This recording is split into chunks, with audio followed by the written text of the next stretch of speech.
ನನ್ನ ಜನರು ಎಂದಿಗೂ ಆಶಾಭಂಗ ಪಡರು. ಯೋವೇಲ 2:27.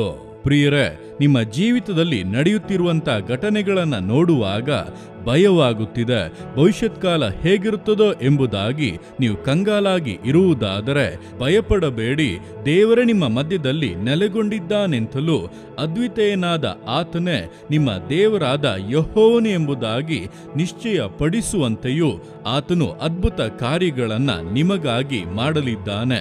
ಅದರ ಮೂಲಕವಾಗಿ ನೀವು ಭಯಪಡುತ್ತಿರುವಂಥ ಕಾರ್ಯದ ವಿಷಯವಾಗಿ ನೀವು ಸಂತೋಷ ಪಡಲಿದ್ದೀರಾ. ಎಲ್ಲವೂ ಕೂಡ ಹಿತಕರವಾಗಿ ಬದಲಾಗಲಿದೆ. ಆದ್ದರಿಂದ ದೇವರನ್ನು ಆಶ್ರಯಿಸಿಕೊಂಡಿರುವಂತ ಯಾರೇ ಆಗಿದ್ದರೂ ಆಶಾಭಂಗ ಪಡರು ಎಂಬುದನ್ನು ತಿಳಿದು ದೇವರನ್ನು ಸ್ತುತಿಸುವುದಕ್ಕೆ ಆರಂಭಿಸಿ. ದೇವರು ನಿಮ್ಮ ಸಂಗಡ ಇದ್ದು ಈ ವಾಕ್ಯಾನುಸಾರವಾಗಿ ನಿಮ್ಮನ್ನು ಆಶೀರ್ವದಿಸುವರು. ಆಮೇನ್.